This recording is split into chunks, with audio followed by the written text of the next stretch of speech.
For सुविंदा। तो हम लोग क्या मांगा तुमसे? हम तो जस्टिस ही मांगा ना। तुम्हारा पुलिस आके हाथ उठाया पहले, इसीलिए तो लफड़ा हुआ।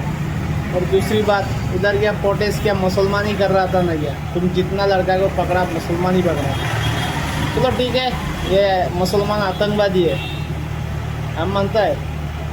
हम कुछ बोल दे तो आतंकवादी है, देशद्रोही है।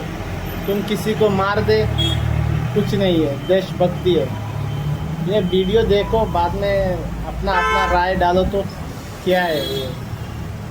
मतलब इसमें भी पॉलिटिक्स में पूरा मतलब नंगा होके लग गया। যোৱাকালি বাক্সা কাৰাগাৰৰ সন্মুখত যি ঘটনা সংঘটিত হ'ল, তাৰ পৰিপ্ৰেক্ষিতত এই ঘটনাৰ লগত জড়িত কেইবাজনো ব্যক্তিক ৰাজ্যৰ আৰক্ষী প্ৰশাসনে চিনাক্ত কৰিছে। ভিডিঅ'ৰ জৰিয়তে তেওঁলোকৰ আইডেণ্টিফিকেশ্যনৰ প্ৰক্ৰিয়া চলি আছে। বৰ্তমানলৈকে যিসকল আইডেণ্টিফাই হৈছে তেওঁলোক হৈছে নুৰুল আলম, তেওঁ মদুলিবাৰী বুলি গাঁৱৰ।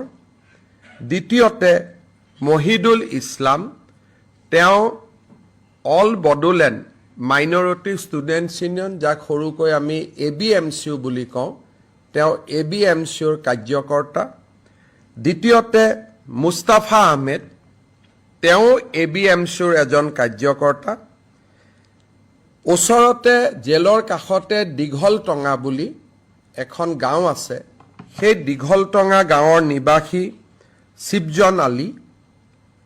তাৰপিছত দীঘলটঙা গাঁৱৰে শহীদুল। আৰু এজন ব্যক্তিক গ্ৰেপ্তাৰ কৰা হৈছে, আহেলা মিয়া। বৰ্তমান তেওঁ ভোটাৰ হৈ আছে, অৰ্থাৎ তেওঁ সন্দেহযুক্ত বিদেশী।